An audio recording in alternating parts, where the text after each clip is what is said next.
आदाब, नमस्कार। वसीम अख्तर और आप देख रहे हैं द लीडर हिंद। यूपी की जिला बरेली में खतरनाक हादसों के बीच पुलिस की सक्रियता भी दिखाई दी है। एक बार फिर मस्जिद मंदिरों से तेज आवाज में बजने वाले लाउड स्पीकरों के खिलाफ सुबह सुबह अभियान चला है।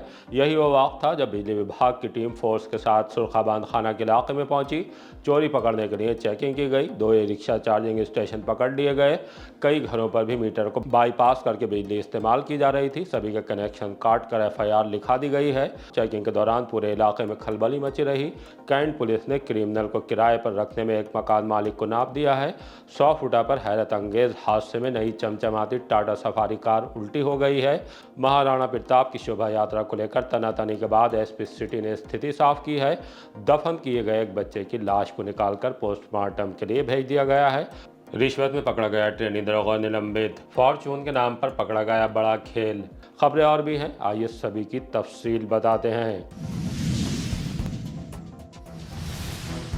सुबह सुबह फिर चेक किए गए लाउड स्पीकर। SSP के निर्देश पर थानों की पुलिस ने अपने अपने इलाकों में मस्जिद मंदिरों के लाउड स्पीकरों की आवाज़ को चेक करने के लिए सुबह सुबह अभियान चलाया। 2 घंटे के अभियान में तड़के 5 बजे से सुबह 7 बजे तक 450 से ज़्यादा जगहों पर चेकिंग की गई। इज्जतनगर, बारादरी और शेरगढ़ थानों की पुलिस ने 42 धार्मिक स्थलों पर लगे लाउड स्पीकरों की परमिशन वगैरह चेक की। उसके बाद 6 लाउड स्पीकरों को नियमों के खिलाफ लगे पाकर उन्हें उतरवा दिया है। इसी के साथ 116 लाउड स्पीकरों की आवाज़ मानकों को सामने रखकर चेक की तो 10 डेसिबल से ज़्यादा थी। दूर तक आवाज़ गूंज रही थी। पुलिस ने इन लाउड स्पीकरों की आवाज़ को नीची करा दिया। देवरनिया थाने में 13, किला शेरगढ़, सुभाष नगर, भोजीपुरा में 12-12, जबकि थाना बारादरी के इलाके में 10 लाउड स्पीकरों की आवाज़ को नीचा कराया गया है। पुलिस ने अभियान के दौरान अपील की कि ध्वनि प्रदूषण नियंत्रण नियमों का पालन करते हुए सामाजिक सौहार्द, शांति और सार्वजनिक व्यवस्था को बनाए रखने में सभी सहयोग प्रदान करें। किराएदार पर फंस गए ठिरिया के मकान मालिक। कैंट इंस्पेक्टर संजय धीर ऐलान पहले ही करा चुके थे कि अगर किसी के मकान में कोई अपराधी रहता पाया गया तो उसे नाप देंगे।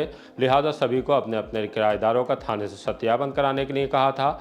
यह ऐलान चंद दिन पहले बाकायदा डुगडुगी पिटवाने वाले अंदाज में हुआ था। इसकी जद में आज ठिरिया निजावत खां के मकान मालिक राजू उर्फ मोहम्मद हनीफ आ गए। पुलिस ने तमंचे के साथ गैंगस्टर शकील उर्फ भूरे को गिरफ्तार किया है। वो इन्हीं राजू के मकान में बतौर किराएदार रह रहा था। उस पर गौवध अधिनियम के तहत भी मुकदमा दर्ज है। मूल रूप से भूरे इज्जतनगर थाने में पीर भड़वा का रहने वाला है। जानकारी सामने आने पर कि राजू ने उसे किराए पर मकान दिया था लेकिन सत्यापन नहीं कराया। इंस्पेक्टर कैंट ने उन्हें थाने में तलब किया। पुलिस एक्ट के खिलाफ कार्रवाई कर दी है। हमने इसे लेकर इंस्पेक्टर संजय धीर से बात की तो उनका कहना है कि चूंकि बेलेबल धारा में कार्रवाई की गई है इसलिए मोहम्मद हनीफ उर्फ राजू को थाने से जमानत दे दी गई है, लेकिन इस मामले को लेकर कोर्ट में रिपोर्ट भेजेंगे। जाहिर सी बात है कि कानून अब अपना काम करेगा। मकान मालिकों के लिए बेहतर यही है कि कानून का शिकंजा कसे, उससे पहले ही किराएदारों का पुलिस वेरिफिकेशन करा लेने में ही भलाई है।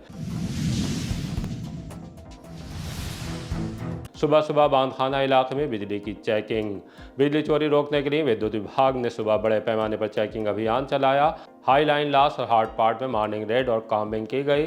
पुलिस ने कुल 984 बिजली कनेक्शनों की जांच की। जांच में बड़े पैमाने पर बिजली चोरी पकड़ी गई है, जिसके बाद 152 मामले में कार्रवाई करते हुए मुकदमे दर्ज करा दिए गए और कनेक्शन काट दिए हैं। 293 बकायेदारों के बिजली कनेक्शन भी काटे गए। करीब 9,79,000 रुपए की वसूली कर ली गई।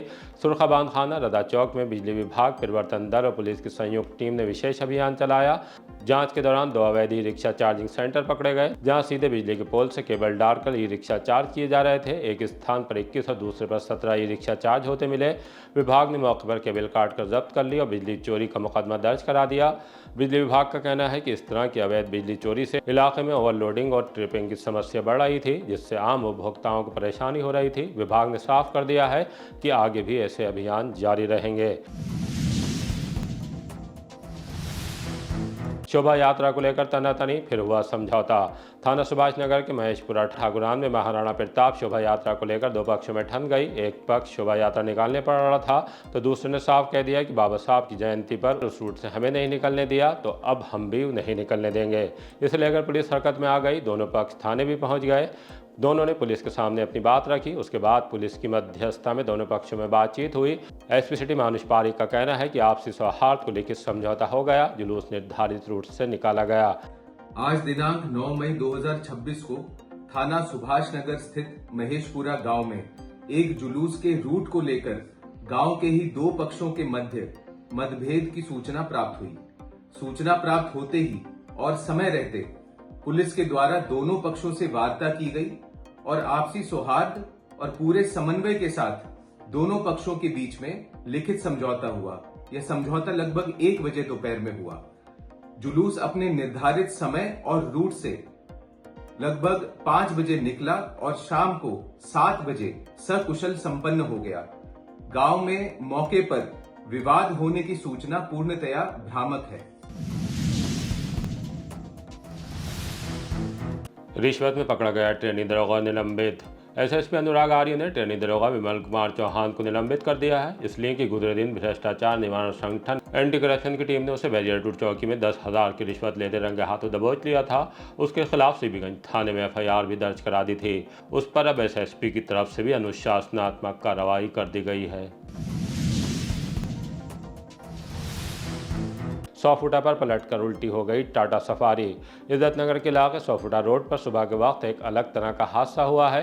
तेज रफ्तार टाटा सफारी अनियंत्रित होने के बाद खंभे से टकराई और उसके बाद सीधी से उल्टी हो गई। उस वक्त वहां से गुजर रहे राहगीरों ने फौरन ही हरकत में आते हुए टाटा सफारी में सवार 2 महिलाओं को बाहर निकाला।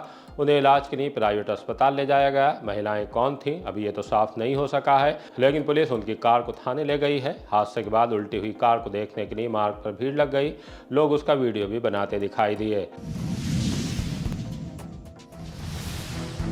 फॉर्चून के नाम पर पकड़ा गया बड़ा खेल। अडानी समूह की लीगल टीम की शिकायत पर पुलिस और एफएसडीए ने बड़ी कार्रवाई कर दी है। छापा मारने के बाद फॉर्चून ब्रांड की नकली पैकिंग में तेल बेचने के खेल का भंडाफोड़ किया है। क्या है, आइए आपको ये पूरी जानकारी देते हैं। नमस्कार, मैं इंस्माद और आप देख रहे हैं द लीडर हिंदी। अगर आपके भी घर में रिफाइंड तेल यूज किया जाता है तो हो जाइए सावधान। बरेली में फॉर्चून ब्रांड की नकली पैकिंग में तेल बेचने का बड़ा खेल सामने आया है। नरियावल स्थित एक गोदाम पर प्रशासन, पुलिस और फूड सेफ्टी विभाग की संयुक्त टीम ने देर रात छापेमारी कर लगभग 2000 से अधिक संदिग्ध खाद्य तेल सीज कर दिया है। कार्रवाई के दौरान 12-12 लीटर के 171 टीन से अधिक बरामद भी कर लिए गए हैं, जिनकी पैकेजिंग फॉर्चून ब्रांड से हूबहू मिलती जुलती बताई जा रही है।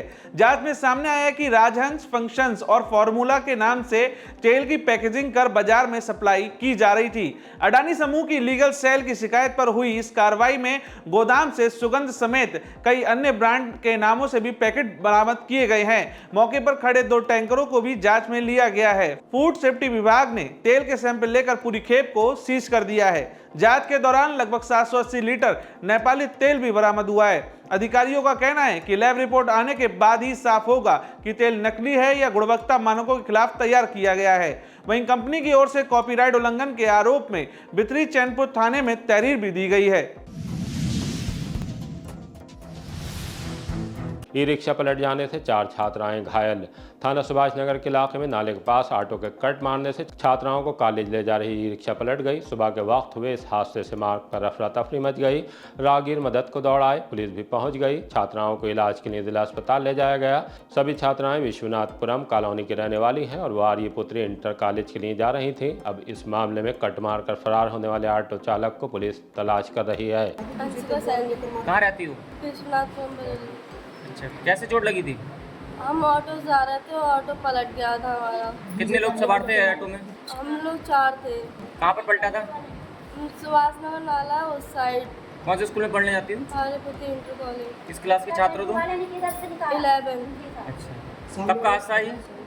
सामने वाला ऑटो लेके आ रहा था, हमारा ऑटो उसको टक्कर मारी और ऑटो पलट गया। कब पलटा था? आज सुबह ही पलटा था। कितने लोगों की चोट आई है? 4 के आई है। साड़ के हमले में सभासद के पिता समेत 3 घायल। फतेहगंज पश्चिमी में जामा मस्जिद से नमाज पढ़कर लौटते वक्त सभासद एहसन अंसारी के पिता नूर अहमद 70 साल को रजा चौक पर साड़ ने हमला कर दिया। उनके सिर, हाथ और पैर में चोट आई है। राहगीरों ने फौरन ही साड़ को भगाने के बाद नूर अहमद को हॉस्पिटल में भर्ती कराया। मोहल्ला सब्जी मंडी में रहने वाले राजकुमार कश्यप के पिता और मोहल्ला अंसारी में सभासद जाकिर हुसैन पर भी साड़ हमला कर चुका है। इसे लेकर लोगों में गुस्सा है।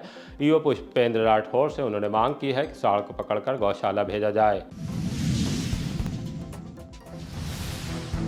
जन सुनवाई में जिले की 3 तहसील सूबे में अव्वल। माह अप्रैल की जन सुनवाई रैंकिंग जारी कर दी गई है। डीएम अविनाश सिंह की अगुवाई में 3 तहसीलों बहेड़ी, सदर और फरीदपुर का काम शानदार रहा है। तीनों जन शिकायतों के गुणवत्तापूर्ण, समयबद्ध और प्रभावी निस्तारण में प्रदेश में टॉप पर रही। इसी के साथ जिले की मौजूदा रैंकिंग की बात करें तो गुज़िश्ता रैंकिंग से काफ़ी बेहतर रही है। मार्च की रैंकिंग में जिले का 10वां स्थान था, जो अब 6ठे स्थान पर है। डीएम ने रैंकिंग को सामने रखने के बाद कहा है कि जन समस्याओं का त्वरित समाधान प्रशासन की सर्वोच्च प्राथमिकता है। उन्होंने मातहत अफसरों से कहा है कि शिकायतों के निस्तारण में गुणवत्ता, पारदर्शिता और जवाबदेही सुनिश्चित की जाए। डीएम आज बहेड़ी में निर्माणाधीन फूड पार्क का जायजा लेने के लिए भी पहुंचे। उत्तराखंड सीमा पर बनने वाले इस फूड पार्क प्रोजेक्ट के बारे में उन्होंने कार्यदायी संस्था से जानकारी ली। बताया गया कि प्रोजेक्ट में उत्तराखंड के भी कुछ किसानों की भी जमीन ली जानी है। कार्यदायी संस्था यूपीसीडा के अवगत कराने पर डीएम ने एसडीएम ईशिता किशोर से उधम सिंह नगर के डीएम से बात करने के लिए कहा। जल्द जमीन के मामले में समाधान पर जोर दिया है। युवक को सलाख मिले गई उसकी एक गलती। बिथरी चैनपुर में डोरिया के रहने वाले आमिर शाह ने तमंचे के साथ अपना फोटो सोशल मीडिया पर अपलोड कर दिया। फोटो वायरल होने के बाद पुलिस हरकत में आ गई। मुकदमा दर्ज करने के बाद आमिर की तलाश की जा रही थी। उसे आज पंचवटी इनक्लेव के सेक्टर 11 में टंकी के पास से गिरफ्तार कर लिया गया। पुलिस का कहना है कि तलाशी लेने पर उसके पास से 315 बोर का तमंचा और 2 जिंदा कारतूस मिले हैं। पूछताछ में आमिर शाह का पुलिस से कहना था कि तमंचा उसने अपनी सेफ्टी के लिए रखा था। पुलिस का कहना है कि आमिर अपनी गलती के लिए पछेमा था, लेकिन देर हो चुकी है। पुलिस ने गिरफ्तारी के बाद उसे कोर्ट में पेश कर दिया है। पुलिस ने कहा मार दिया जुए के फड़ पर छापा। भूता थाने की पुलिस के पास मुखबिर से पक्की सूचना आई कि शेखापुर में प्रधान की बांस बगिया के किनारे बैठकर जुआ खेला जा रहा है। पुलिस टीम फौरन ही हरकत में आ गई। जब बगिया में छापा मारा तो जुआ खेल रहे लोग भागने लगे, लेकिन पुलिस घेराबंदी कर चुकी थी। सभी 5 लोगों को मैच ताश के पत्तों और 5,450 रुपये के साथ दबोच लिया। पुलिस के मुताबिक इनमें एक को छोड़कर बाकी सभी पीलीभीत में अलग अलग जगहों के रहने वाले हैं। इनके नाम अजय कुमार निवासी ग्राम शेखापुर, सब्बू निवासी ग्राम चैना मिट्टी अभयपुर थाना बीसलपुर पीलीभीत, प्रमोद कुमार ग्राम सिसैया जलालपुर थाना बीसलपुर पीलीभीत, उवैस और कलीम निवासी ग्राम मीरपुर थाना बीसलपुर पीलीभीत हैं। इन सभी के खिलाफ धारा 13G के तहत मुकदमा दर्ज कर लिया गया है। 3 बेटियों के 12 मई को इज्तिमाई निकाह। 2 दिन बाद यूपी की जिला बरेली में एक और अच्छा काम होने जा रहा है। 3 ज़रूरतमंद बेटियों के इज्तिमाई निकाह कराए जाएंगे। ये कार्यक्रम जगतपुर पानी की टंकी के पास एपी लॉन में होगा, जिसमें हिस्सा लेने के लिए साबिर कलियरी के सज्जादा नशीन शाह अली मंदर एजाज कुद्दूसी भी तशरीफ ला रहे हैं। इस महफिल के रूह रवां खानखाए आलिया चिश्तिया साबरिया मोहल्ला रेती मस्जिद नक्शबंदियान के हाफिज मोहम्मद तस्लीम साबरी हैं। उन्होंने इस कार्यक्रम को लेकर क्या जानकारी दी है, आइए सुनवाते हैं। मेरा नाम खलीफा हाफिज़ मोहम्मद तस्लीम साबरी है। मैं खानकाए आलिया चिश्तिया साबरिया का खलीफा हूँ और 12 तारीख इज्तिमाई निकाह की रखी गई है मिशन अहले बैत वेलफेयर सोसाइटी व खानकाए आलिया चिश्तिया साबरिया की तरफ से। 12 मई जी, 12 मई दिन मंगल का शाम का प्रोग्राम है, जगतपुर एपी लॉन पानी की टंकी से आगे। इसमें साहिब सज्जादा की सरपरस्ती में ये हो रहा है। सिलसिले का ये पहला काम है। सिलसिला आलिया चिश्तिया के साहिब सज्जादा हुजूर शाह अली मंजर एजाज कुद्दूसी साबरी साहब तशरीफ़ ला रहे हैं। इसमें कितने निकाह का इसमें इंतज़ाम अभी 3 निकाह का किया गया है, पहल की गई है। निकाह के लिए जो लोग हैं उनसे कैसे संपर्क किया गया, उनसे जांच वगैरह हुई है? उनकी सारी जांचें कर ली गई हैं कि वो लड़के कहाँ के हैं, कौन हैं, लड़की बेहतर है, लड़का बेहतर है, वो सब हो गया है। इसका मकसद ये है कि निकाह को आसान करें, जैसे कि हमारे नबी ने पैगाम दिया कि निकाह को आसान करिए, तो वो इसका मकसद है। जिस तरह से आप निकाह की बात कर रहे हैं कि हमने छानबीन कर ली, ये रिश्ते उन लोगों के आपस में पहले ही तय थे क्या खानका की तरफ से तय कराए गए? ये रिश्ते तय करके आए जाते हैं। सिर्फ हमारा काम होता है कि जो हम खाने का इंतज़ाम या सामान का इंतज़ाम या बेहतर से बेहतर उन्हें इज़्ज़त देने का इंतज़ाम, बस वो करने का। कितने बजे से होगा प्रोग्राम? ये शाम 7:30 बजे से शुरू हो जाएगा, इंशाअल्लाह 12 बजे तक समाप्त हो जाएगा। बगैर क्राइम भी दौड़ रही थाने चौकियों की पुलिस। एसएसपी अनुराग आर्य की अगुवाई वाली पुलिस क्राइम ही नहीं कुछ मानवीय चूक की सूचनाओं पर भी दौड़ रही है। गुजरे दिन कोतवाली पुलिस ने कुतुबखाना पर गिरा महिला का बैग और रामपुर बाग की महिला का महंगा मोबाइल कुछ ही घंटों बाद तलाश कर वापस कर दिया था। आज स्टेशन रोड चौकी इंचार्ज और उनकी टीम ने पीलीभीत में बीसलपुर के रहने वाले अर्पित शर्मा का ऑटो में छूटा मोबाइल शिकायत मिलने के थोड़े ही अंतराल के बाद खोज लिया और उन्हें वापस भी लौटा दिया है। साइबर ठगों ने खातों से 1,67,000 उड़ाए। 1.5 लाख से ज्यादा की साइबर ठगी का मामला थाना इज्जतनगर में पहुंचा है। कर्मचारी नगर के रहने वाले अरुण रेश कुमार शर्मा का कहना है कि उनके मोबाइल पर कॉल आई। रिसीव करने पर कॉल करने वाले ने उन्हें झांसे में ले लिया। दूसरे दिन को फिर फोन किया। बातचीत के दौरान ही मोबाइल पर एसबीआई की सिविल लाइन शाखा में खाते से 1,67,000 रुपए ट्रांसफर होने का मैसेज आ गया। ठगी का एहसास होने पर उन्होंने साइबर हेल्पलाइन नंबर पर शिकायत दर्ज कराई। पुलिस से मुकदमा दर्ज करने की मांग की है। परिवहन आयुक्त बोले मॉडिफाइड साइलेंसर पकड़े जाएं। परिवहन आयुक्त ने पहुंचकर व्यवस्थाओं और निर्माण कार्यों का निरीक्षण किया। परसाखेड़ा में निर्माणाधीन सारथी हॉल और कार्यालय भवन का निरीक्षण किया। अधिकारियों ने बताया कि निर्माण 90% पूरा हो चुका है। इस पर परिवहन आयुक्त ने कार्यदायी संस्था को 31 मई 2026 तक गुणवत्ता के साथ काम पूरा करने के निर्देश दिए। Phoenix automobile testing Bareilly private limited का निरीक्षण किया और वहां की कार्यप्रणाली को देखा। दौरे के दौरान बरेली परिक्षेत्र के सभी संभागीय और सहायक संभागीय परिवहन अधिकारियों के साथ समीक्षा बैठक की। मॉडिफाइड साइलेंसर वाले वाहनों के खिलाफ सख्त कार्रवाई के लिए निर्देश दिए हैं। ऐसे वाहनों के खिलाफ अभियान चलाकर जरूरत पड़ने पर उसकी आरसी निलंबित करने के लिए कहा है। बैठक में उप परिवहन आयुक्त कमल प्रसाद गुप्ता, संभागीय परिवहन अधिकारी पंकज सिंह, परिवर्तन अधिकारी प्रणव झा, बरेली और मुरादाबाद मंडल के अधिकारी भी मौजूद रहे।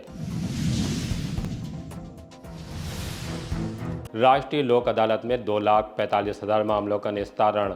रिकॉर्ड स्तर पर राष्ट्रीय लोक अदालत में मामलों का निस्तारण कर दिया गया है। जिला विधिक सेवा प्राधिकरण की ओर से आयोजित इस लोक अदालत का शुभारंभ जनपद न्यायाधीश प्रदीप कुमार सिंह द्विवेदी ने किया।